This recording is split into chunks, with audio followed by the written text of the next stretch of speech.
August 2006. Lorraine Potter drove her mother Emily to the emergency room. She was complaining a lot. The pain was strong. She said, you know, it's a 10, it's a level 10 pain. It's very strong. And she had never experienced that before, but she thought it was her heart. As hospital staff performed a cardiac catheterization test, Emily's heart quit beating. Doctors struggled to revive her.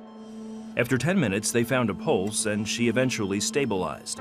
Soon after, a doctor told Lorraine the terrible news. He sat me down and said, it's very serious. Your mom has a torn aorta. There is nothing that we can do for her. As per policy, we are going to send her to Iowa City, to University of Iowa Hospitals.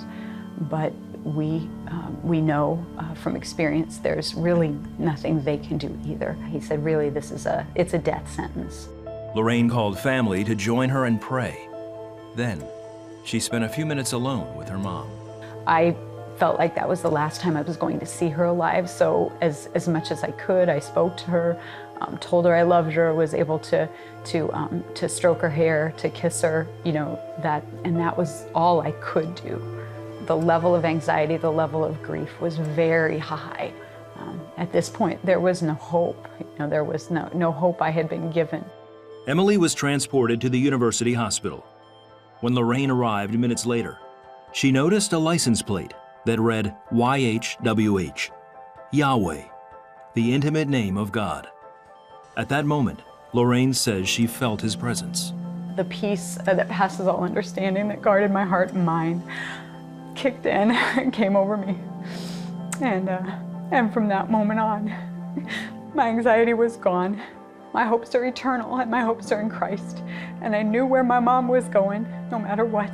And I knew the Lord was with me, no matter what. Doctors ran a new catheterization test to confirm the first diagnosis. Then they told Lorraine their findings. He said, Emily came in with a torn aorta, and so as per our policy, we re-examine, you know, the diagnosis that they come in with.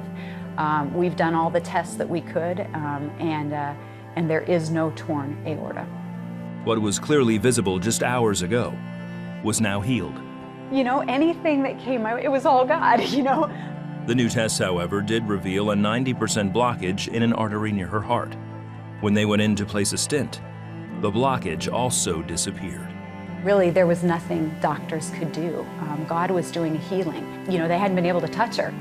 They hadn't been able to perform anything. Nothing man did was healing her. This was all God. He healed the torn aorta. He removed the blockage. Doctors were still worried about another issue. The doctor explained to me at that point that they were not sure of her brain function. That it was a concern to them because she had been gone for 10 minutes, 10 full minutes. They didn't know what her brain function would be like when she came out. The next morning, Emily woke up and tried to communicate. My mom was lying on her bed, fully intubated, trying to use sign language. We can't understand her. Finally, she's frustrated enough, so they get her a clipboard and a marker, and she writes down no antegrade or retrograde amnesia. So I said, okay, well, I think her brain function's there. I think she's back. Miraculously, she had no signs of brain damage either. Emily and Lorraine say the presence of God sustained them through the entire experience. You know I was touched by God. And I think when He touches you, can't even explain it. It would have been fine with me if I had gone that night, but I didn't. And the Lord had something else in store. And I felt fabulous.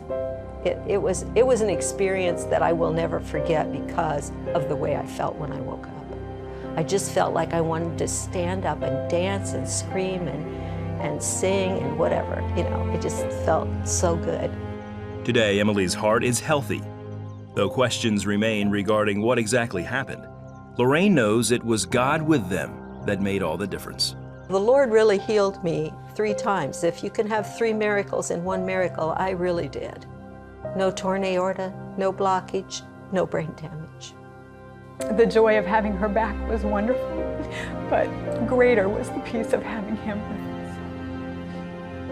us. Why He did this for me, I don't know. I loved Him before. I love Him now. It's not for me to question why, other than if I can glorify Him, that's the most important thing. He is a merciful God, and He does miracles today, not just in biblical times. And He does major miracles today.